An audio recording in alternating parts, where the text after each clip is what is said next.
每一个写过量化程序的人都会经历一种绝望，就是回测猛如虎，实盘呢惨不忍睹，把 K 线拆解成了泰勒展开式，但我还少讲了一个最重要的东西，今天正好补上。大家看，既然所有的 K 线数据都可以写成一个泰勒展开式，那么从这个底层数学根基里就能推导出一个残酷的真相。实盘的爆仓根本不是因为你没有找到规律，而是你的系统把历史里的噪声当成了规律去拟合。量化交易最大的敌人不是找不到完美的规律，而是找到了却被噪声污染。什么是噪声呢？就是我们没有计算到的随机值。我在上个视频已经用求导精确的提取出了常数，一次导数的 v， 二次导数 a， 剩下的噪声就有三种：常数偏差、耦合项以及最为庞大且致命的高次项。常数项已经被求导给抹杀了，而耦合噪声呢，做个减法就行，比如扔掉我们常听到的一个叫背离的东西，因为背离呢本质也是 v 和 a 的耦合假象。那么最难的部分也是最容易让人爆仓的部分呢，就是高次项的噪声，这个应该怎么办？或者说哪些才算是高次项呢？为了方便大家理解啊，在进入数学推导之前，先拿现实的生活做个类比。请问焦虑在我们的生活中属于什么性质的噪声？是常数项、耦合项还是高次项呢？再举个具体的例子，就是我们应该看视频的时候经常会刷到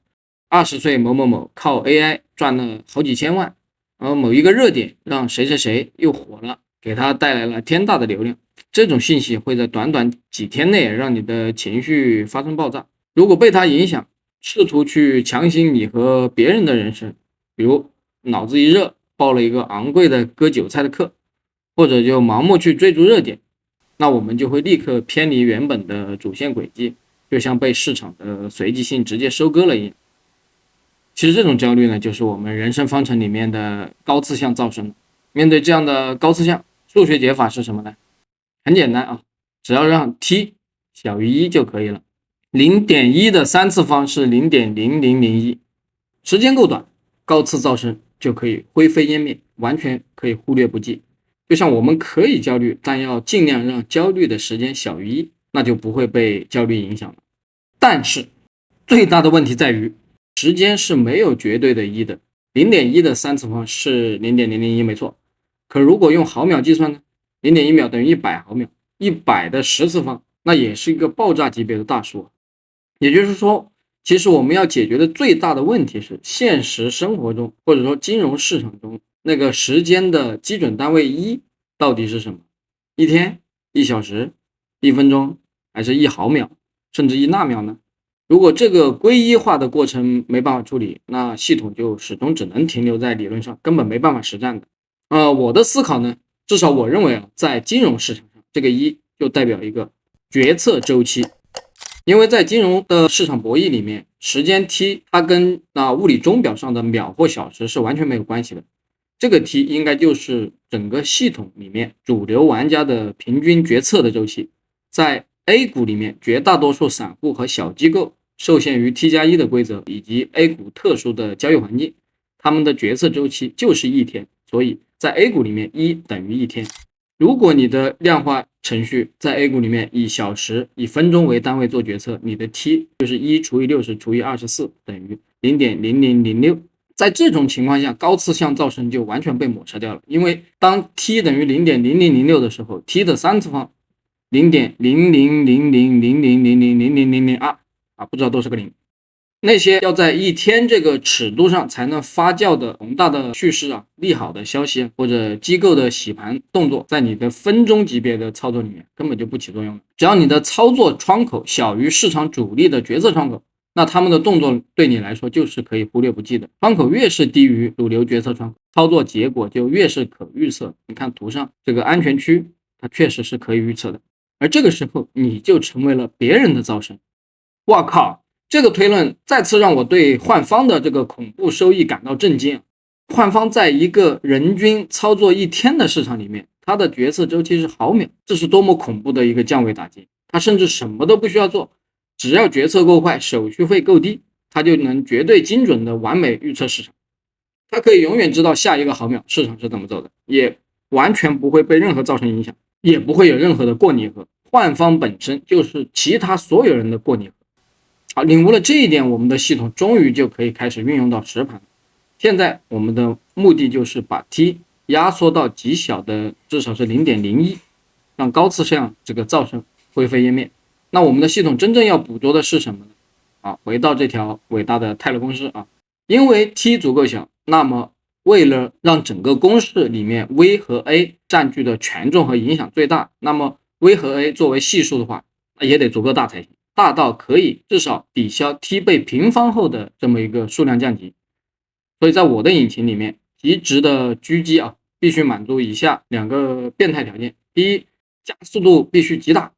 仔细看这个公式，因为有1/2这么一个前置系数以及极小的这个 t 平方，为了在0.几秒内产生足以覆盖手续费摩擦力的这个价格位移我们的入场必须要判断是 a 大到极端，才能跨过这条这个物理的生死线。第二呢，就是前期的初速度必须狂暴。如果 v 很小，说明市场是在震荡，这个时候出现一个巨大的 A， 比如说大户砸盘，那就像一个只是开着10千米每小时的这个自行车踩了一脚急刹，停了也就停了，不会有什么波澜的。我们要狙击的是那种连环的踩踏，尤其是做空，只有当 V 本身是极其狂暴的时候，这个时候车上挤满全是那种加着100倍杠杆，然后陷入FOMO情绪的疯狂多头。当这辆满载多头杠杆的风车瞬间撞上那堵极其坚硬的 A 的墙的时候，速度瞬间被碾压归零，在速度归零的那个起点，杠杆的清算就被触发了，多头的爆仓就会变成踩踏式的这种被动卖单，这才是做空利润的真正来源。也就是为什么散户看到行情稍微停顿就入场，结果很容易被埋，因为那点微弱的减速度根本是不足以对抗趋势的惯性的，必须要有足够大的前置 V 和这个足够坚硬的 A， 就是这个刹车来抵消数学的阻力，才能够让系统自然过滤掉 90% 的无效信号。这个时候其实逻辑严密的朋友应该也会发现一个漏洞你的公式里面确实 V 乘的是 T， 而 A 才是乘 T 的平方，既然 V 没有被平方级压缩，数学上也不需要特别大。问得很好直觉非常敏锐。V 没有遭受到 A 那样的降维打击，但是我们依然要在量化引擎里对前期的初速度 V 就设定一个非常严苛的门槛。如果说 A 的门槛是数学这个 T 平方逼出来的，那么 V 的门槛就是手续费逼出来的。手续费本身和时间是没有任何关系的，它是你每次开单都必须支付的一个固定摩擦力。问题在于呢，我们的系统持仓时间 T 已经被压缩了，如果你想在这段极短的窗口内让价格产生的位移足够覆盖固定手续费的话，那么开仓时候判定的 V 和 A 确实应该足够大，这个时候利润是非常高的。推演到这里就有一个悖论出现了，既然数学证明只有把 T 缩到足够小才可以避开噪声，那为什么大多数 KOL 都在教我们看大周期呢？而且好像他们预测的都挺准，对不对？非常多的人说大周期稳，小周期全是噪声。错了，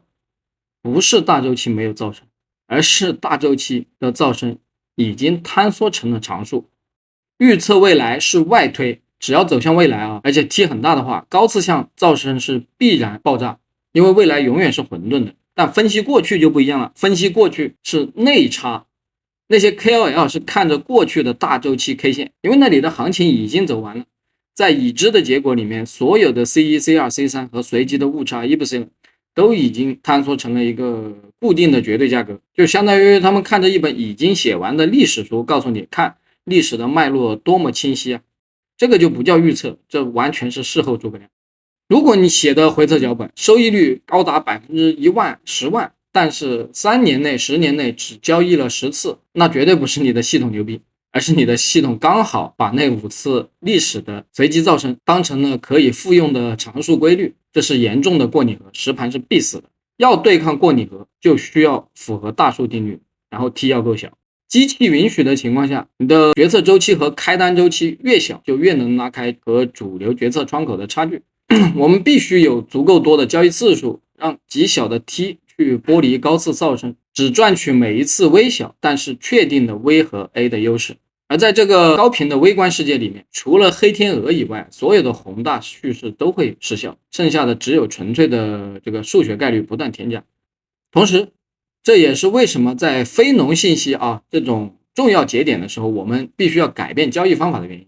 要么你就不要参与，要么就不要持仓太久，必须比平时的决策周期还要短，短到秒级甚至毫秒级，因为这个时候所有的人都在关注，散户的平均决策周期变短了，那个一就变小了。这种情况下要降噪，只能手动切换模型到更极端的高频套。看过往期视频的一些朋友就会开始问我，就是不对，我们不是一直推崇极简吗？而且之前你发的那个现货多头策略也说了要选那种大周期绝对是牛市的，现在为什么又不看大周期，反而要去疯狂开单？这听起来不是自相矛盾吗？而且像我们散户去卷毫秒级的交易，光网络延迟光纤费可能就把我们的钱全都花光了。这个其实恰恰就是个人量化者的，既可以说是一个悲哀，也可以说是比较难做的取舍。在理论上 A 股就是最适合量化的战场，没有之一，因为绝大多数人的平均决策成本太长了，有的甚至1年操作一次，你随便搞搞都能赚到它的，你甚至只需要做到按小时交易就已经是降维打击。可问题是你有资质吗？你能把服务器直接装在上海的金融中心吗？你有没有订单优先权？你能不能少量多次的交易，而不是每次都要求100股以上？你能够一天开单1000次吗？有这种资质吗？没有的，绝大多数的人都没有。我们既然没有这种资格，也没有那么强的设备去和大机构拼，那就只能踩在一个非常精准的生态舒适圈里面，就把这个 T 卡在分钟线或者是小时线。在这个维度里面，我们比散户要快我们成了散户的造神，同时呢又避开了机构的这个毫秒级的绞肉机，当然肯定也会被机构赚一点钱，但是金融市场就是大鱼吃小鱼，小鱼吃虾米，我们只能吃到虾米，吃不到大鱼，所以就在这个平衡点上安营扎寨就可以了。我一直强调说的化繁为简，其实也是在这个舒适圈里面去达成的。真正的极简从来都不是动作的少，而是维度的纯粹。很多散户以为买入然后死拿就叫大道至简，但是你持有的期间80%的回撤，你能顶得住？那情绪不爆炸吗？这不叫极简，这只是行为上的懒惰。